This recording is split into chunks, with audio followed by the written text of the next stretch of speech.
The alien sun burned hot over the wide, empty desert. Sand blew in the wind and sharp rocks broke through the dry ground. No trees, no water, no mercy. In the middle of this dead place, she lay still. Her name was Terea. She had purple skin, long silver hair now filled with dust and golden eyes, half open but losing light. Her hands were tied. Her legs were weak. Her clothes were torn. Around her the sand was stained with blood. Above, strange desert vultures circled.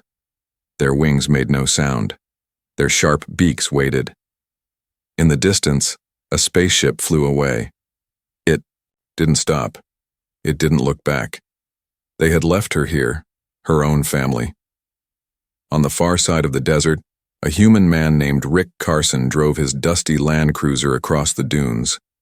He was a scavenger, searching for scrap, old tech, and anything he could sell for food. This planet had many secrets, some dangerous, some dead. As he crossed a small hill, he saw something strange. A body, lying in the sand, still breathing. Rick stopped his cruiser. He grabbed a scanner and stepped out. The heat hit him hard, but he moved fast. When he got close, he realized she wasn't human. Rick knelt down beside her. "What the hell?" he whispered. Her skin shimmered like glass in the sun. Her lips were dry, her face bruised, and her chest barely rising. The scanner beeped. Weak life signs. She gasped. One breath. Then her lips moved. Rick leaned closer. He couldn't understand the language. Her voice was soft, broken, but it was clear she didn't want to die. "Hang on," he said. "I got you." He pulled out his water flask and poured a few drops on her lips. She coughed, then drank greedily. Her golden eyes opened wider. They locked with his. For a moment, she looked afraid, then confused, then, just maybe, hopeful. Rick carried her to the back of his cruiser. She was light, too light, like someone who hadn't eaten in days. "Who left you here?" he asked, though he knew she couldn't answer. He placed her gently inside, gave her more water, and started the engine. The vultures screamed above them as he drove away. She stared at them through the window, and then closed her eyes. She didn't speak again for hours. Rick brought her to his camp, a small metal hut built from old ship parts. It wasn't much, but it had power, clean water, and medkits. He laid her on a cot and started cleaning her wounds. She flinched when the antiseptic touched her skin. "It's okay," he said, voice calm. "You're safe now." She didn't reply, just watched him with tired eyes. He gave her a protein bar. She sniffed it, then ate like she hadn't eaten in a week. Rick watched silently. Whoever she was, she had been treated like trash. Later, when she finally lay down to rest, she whispered one word. "Terea." Rick paused. "That's your name?" She nodded once. That night, Rick sat by the small fire outside his hut, thinking. Why had she been abandoned? Why here? This desert was death. No food, no shade, no reason to leave someone, unless you wanted them dead. She wasn't left by mistake, Rick muttered. They wanted her gone. He looked up at the stars. Somewhere out there, her people were flying free, while she had been left to rot. Not anymore. Inside the hut, Terea slept. Her hands still shook. But she was alive. Rick stood. "You're not dying out here," he said quietly. "Not on my watch." But far away, beyond the hills and heat waves, a black ship hovered in silence. It had followed Rick. Inside it, cold, alien eyes watched the desert through scanners. The prey had survived, and now she was with a human. Morning came with a gray sky and dry wind. Inside the small metal hut, the alien woman named Terea slowly opened her eyes. She didn't know where she was. Her body ached, her throat burned, but she was warm. She was not alone. She turned her head and saw him, the human. He was fixing something near the wall. His hands were covered in grease. His back was turned, but he hummed a soft tune. It was strange. Soft. Not something she was used to hearing. Tereya tensed. She remembered pain. Chains. Being thrown to the ground. She remembered her sister's cold words. Her father's silence. Then, the desert. And now this? A man helping her? Why? Rick turned around and saw her awake. "You're up," he said with a small smile. "Didn't think you'd last the night." Tereya stared at him, not moving. He walked over and knelt beside her, holding up a warm drink. "Here, just water and herbs. Won't poison you." She hesitated, then reached out with shaky hands. Rick helped her hold the cup. She drank slowly. Every swallow hurt, but it also gave her strength. "Name's Rick," he said gently. "Rick Carson. You said yours is Tereya?" She gave a small nod. The next few hours passed quietly. Tereya didn't speak more. But she watched. She studied him. He worked hard. Cleaned his tools. Cooked strange food. Checked wires and screens. But every so often he glanced at her, to make sure she was okay. No anger. No fear. Just calm. She didn't understand it. Not yet. When he offered her food, she took it. When he helped her sit up, she allowed it. Her body still trembled. Her legs wouldn't move right. But something inside her began to soften. He was not like her people. He hadn't called her a curse. He hadn't left her for the vultures. He had saved her. Later that day, Rick returned with a small scanner. "Let me check your bones," he said. Tereya flinched. Her hands covered her arms. She shook her head fast. Rick froze. "Hey, it's okay, I won't hurt you." She stared at him, breathing hard. Her whole body was tense. Then, slowly, she pulled back one sleeve. Rick's eyes widened. Her skin was marked. Deep bruises, strange burned symbols, whip scars that were not old. He didn't speak. He just scanned her arm gently. "You've been through hell," he whispered. Tereya lowered her head. She didn't need words. Her silence told him everything. As the sun dipped low, Rick brought out an old blanket and wrapped her gently. "You're safe here," he said again. "No one's gonna hurt you." Tereya looked up at him. Her golden eyes glowed faintly in the dark.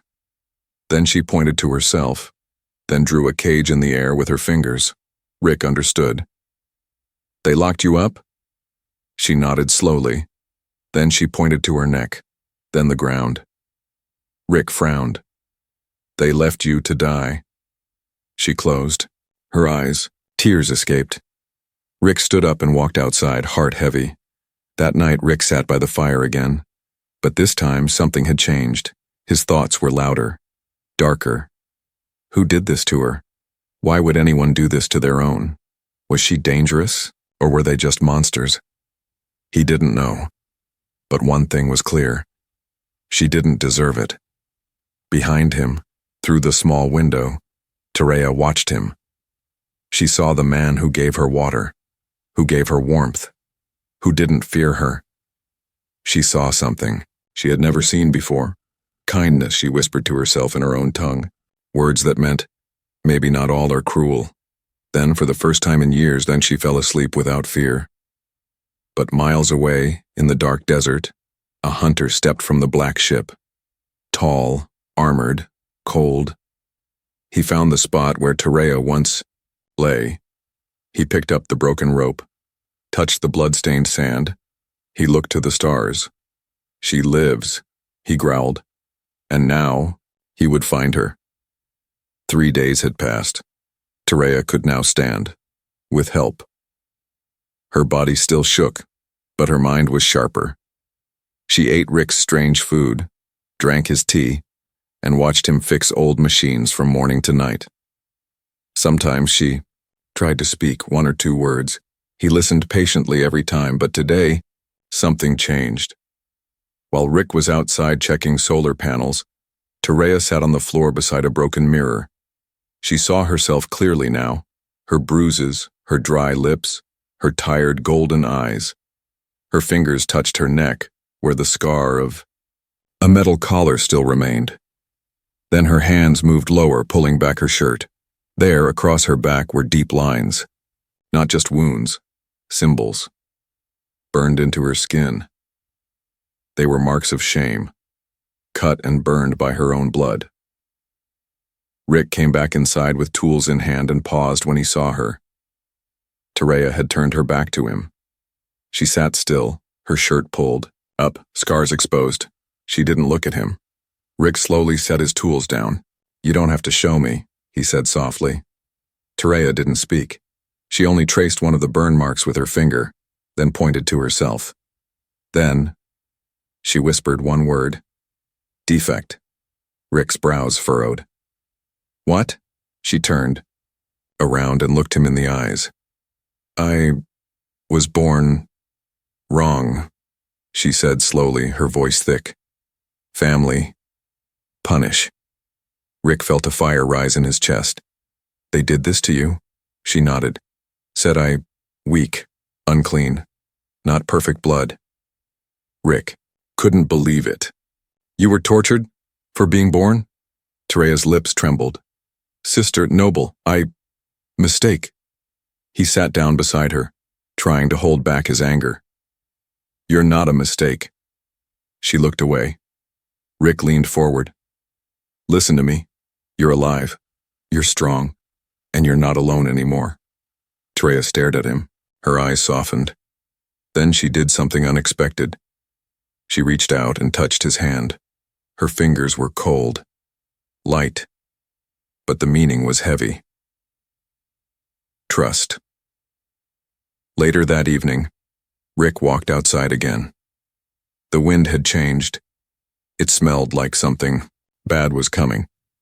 He turned on the scanner and checked for movement. There, on the edge of the desert, a heat signature. Too far for detail, but moving. Fast. He stepped inside quickly. "Terea," he said, "we might have company." She tensed. "My people?" "Maybe," Rick replied. "Maybe not."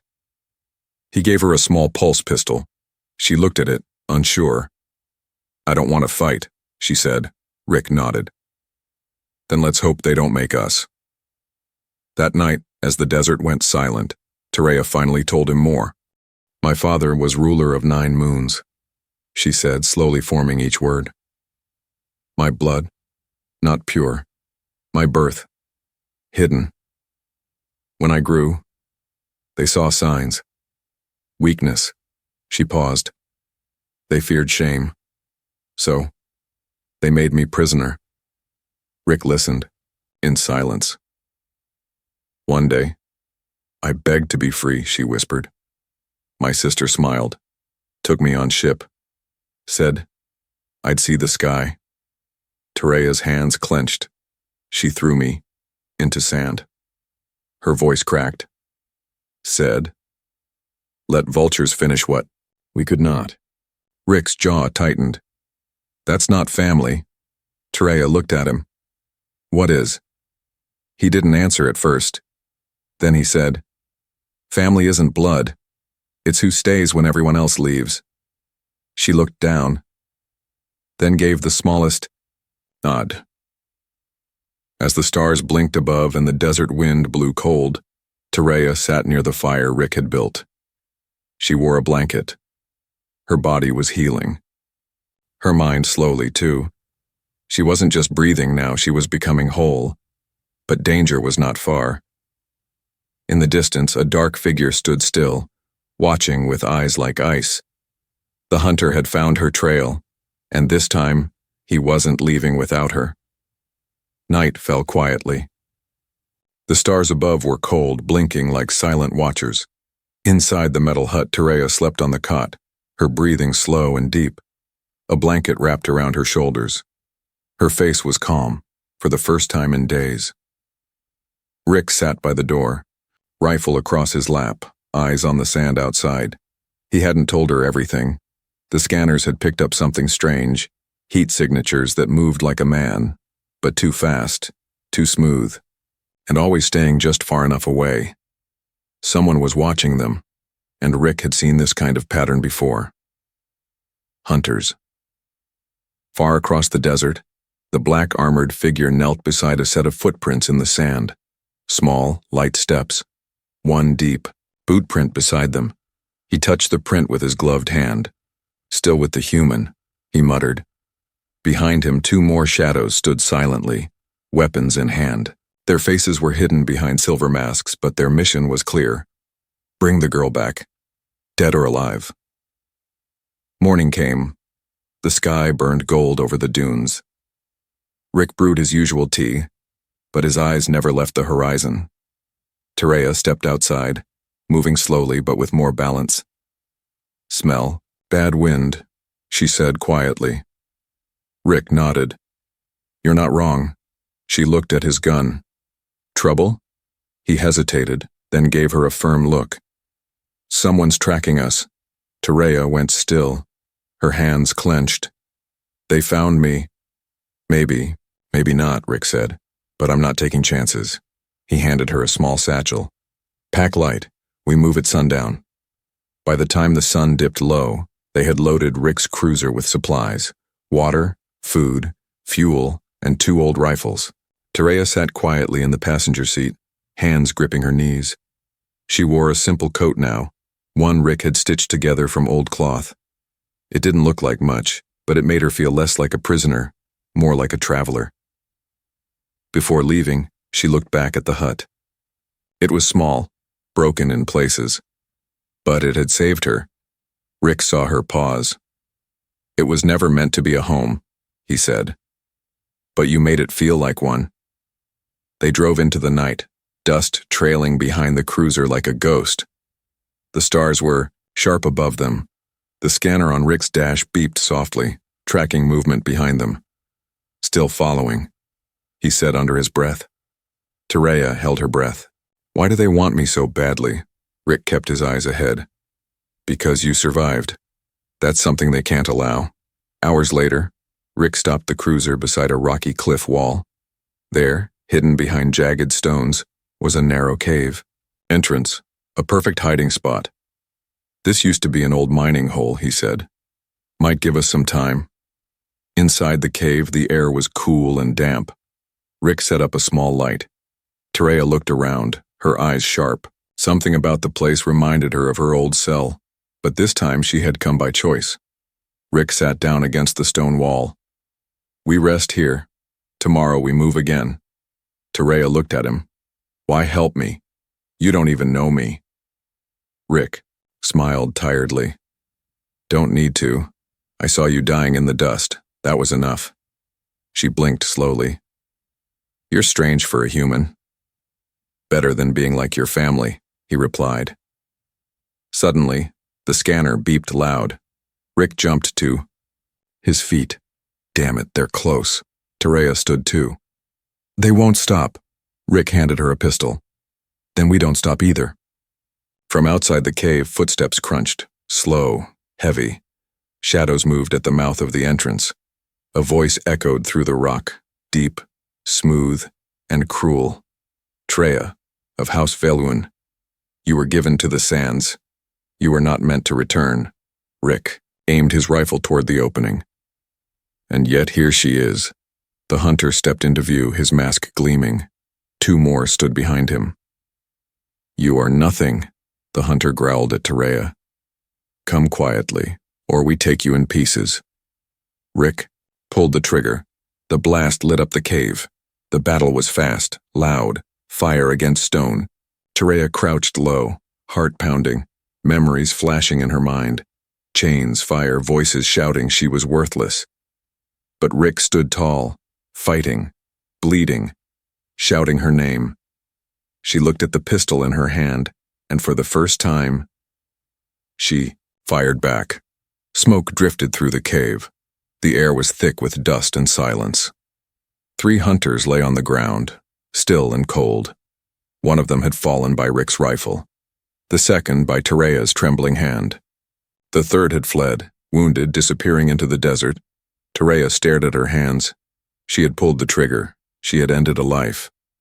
But instead of fear, she felt something strange. Power, not the kind that hurts, not the kind her family used, to break her. But the power to fight back. Rick limped over, bleeding from his side. "Nice shot," he said with a half-smile. Treya didn't smile. She just looked at him. "You saved me again." He sat beside her and gave her water. "You saved yourself this time." She took a sip, then looked at the cave wall. "I don't want to hide anymore." Rick raised an eyebrow. "You sure?" She nodded slowly. "If I keep running, they win." The next morning, Rick stitched his wound while Treya studied the fallen hunter's gear. She picked up one of their blades, heavy and strange, but her grip was steady. "Teach me," she said. Rick looked up. "Teach you what?" She raised the blade. "Everything." Over the next few days, the cave became more than just shelter. It became a training ground. Rick taught her how to move silently, how to hold a weapon, how to shoot straight, how to track heat on the scanner, how to set traps. She learned fast, faster than any student he'd ever seen. She had been broken once, but now she was building herself again. One evening, they stood on top of a rocky hill. The desert wind pushed against them, but Treya stood tall, no longer swaying on weak legs. Rick handed her a small round mirror. "Go on, take a look." She hesitated, then slowly lifted it. She didn't see a prisoner. She didn't see a defect. She didn't see a girl left to die. She saw a warrior. "I never thought I'd be free," she whispered. Rick looked out over the horizon. "You're not just free. You're alive. That's more than they wanted." She lowered the mirror. "Then, let's make them regret it." That night they sat by the fire again. Treya looked up at the stars. "Do you think your people would hate me?" Rick chuckled. "Most humans don't even like each other. But me? I think you're braver than half the soldiers I knew." She smiled, just a little. "My people say humans are beasts." "Sometimes we are," Rick said, "but not tonight." A soft sound broke the peace. The scanner beeped twice, no threat, just movement. Treya stood up first, holding her rifle. "A creature?" Rick followed her. "Let's see." Outside the cave, a small desert animal limped into the light, skinny, shaking, injured. It looked up at them, ready to run. Treya knelt down slowly. She reached out, quiet and calm. The creature stepped closer, and then it rested its head on her hand. Rick watched with quiet awe. "You're full of surprises." She stroked the creature's back. "I know what it feels like to be hunted. It just needs kindness." Rick nodded. "That's something the galaxy could use more of." Inside, the cave was no longer just stone and dust. Treya had carved a mark on the wall, 2 lines crossing, a symbol from her mother's old stories. It meant rebirth. Rick saw it and said nothing. He just placed his hand over hers. For a girl once left to die, she was now learning to walk with purpose, not as prey, not as broken, but as someone choosing her own path. And behind her, a human who refused to let her fall. But far away, news of the failed hunt reached the throne room of her family's domain. Her sister's voice rang cold. "She lives?"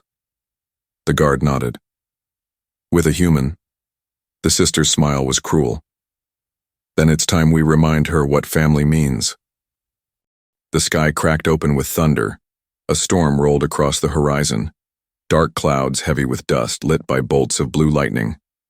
Rick and Treya stood on the cliff's edge, watching it move. But the real storm was not in the sky. It was coming from above.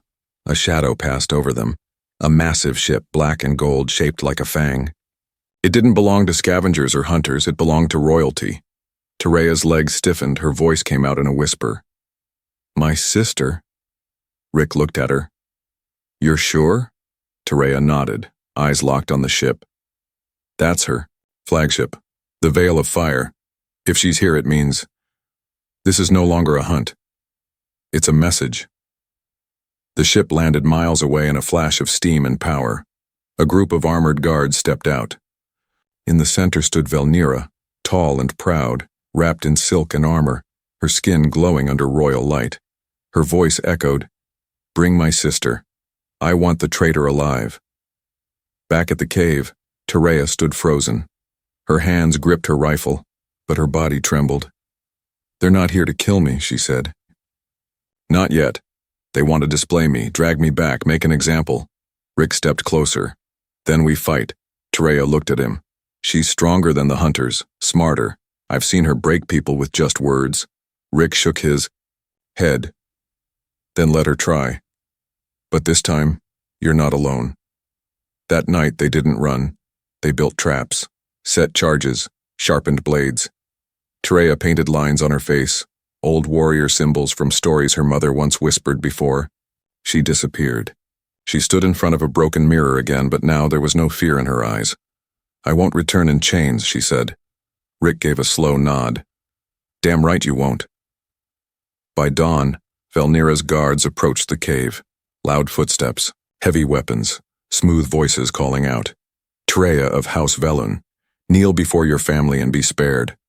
No answer. Then, boom. An explosion rocked the front rocks. Smoke filled the pass. Traps snapped. And in the chaos, Rick and Terea struck like shadows. One by one, guards fell. Terea moved like lightning. Quiet, sharp, controlled. Every hit had purpose. Rick fought by her side, covering her blind spots, trusting her every step. Velnira watched from a distance, eyes narrowed. "This is what she's become?" she said coldly. "A savage beside a human?" When the last guard fell, Rick and Terea stepped into the open. Velnira stood alone now, her weapon drawn but untouched. Terea faced her. "You left me to die," she said. Velnira smiled coldly. "I followed orders. You were broken, a weak thread in a perfect line. I survived. A shame." Velnira stepped forward. "Come home.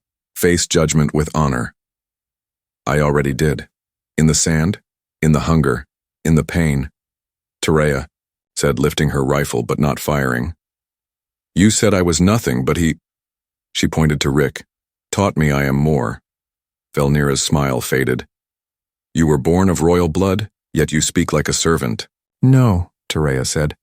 "I speak like someone who chose her own life." Velnira raised her hand to strike, but a warning shot hit the ground near her feet. Rick stood beside Terea now. "You take one more step," he said, "and I promise you'll wish the vultures had found you instead." Velnira studied them both. Then slowly she stepped back. "This isn't over." "No," Terea said. "This is where it ends." The flagship rose into the sky. No more guards, no more threats. Just a final, distant glare from a sister who once ruled her life, and now had no power at all. Terea sank to her knees, not from weakness, but from relief. Rick placed a hand on her shoulder. "You okay?" She looked up at him. "I think, for the first time, yes." That night she whispered something she had never said before. "My name was given to shame me." Rick looked confused. "What do you mean?" "Terea means the unwanted branch." Rick sat beside her thinking. Then he said, "To me it means something else now." She raised an eyebrow. "What?" He smiled. "Survivor." The wind had changed. The air over the desert no longer smelled like fear. It smelled like freedom. Terea stood at the edge of the cliff, looking out at the wide land below. The same land that once tried to bury her, now opened like a door. Her skin, once pale and cracked, now glowed in the morning sun. Her eyes were no longer afraid. They were full of fire. Behind her, Rick worked quietly on his land cruiser, wiping oil off his hands.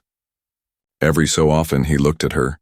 He had seen many things in his life, wars, monsters, machines, but nothing like the change in her. She was no longer the broken woman he found in the sand. She was something more. "I'm leaving the cave today," she said suddenly, her voice steady. Rick nodded. "You sure?" She turned toward him, lifting her chin. "I was born in a palace but learned to live in the dirt. Now I want to see the stars. On my own terms." Rick grinned. "Well, the cruiser has 2 seats." She blinked. "You're coming? You think I'd let you drive my rig alone?" He smirked. Treya's lips curled into a small smile. "You're strange, human." Rick shrugged. "Takes one to save one." They packed supplies, fixed the final wires, and shut down the old cave camp. Tereya left behind only one thing, her mark on the stone wall. Not her old name, not her house crest. Just one symbol. Freedom. As they drove across the dunes, Tereya looked up at the sky. "You never asked for anything in return," she said softly. Rick kept his eyes on the road. "Didn't need to. You risked your life. You bled for me. You taught me how to fight. Why?" He glanced at her, serious now. "Because someone once saved me too. I didn't know how to repay him either until I saved someone else." She nodded slowly. "Then maybe one day, I'll save someone too." He smiled. "You already did.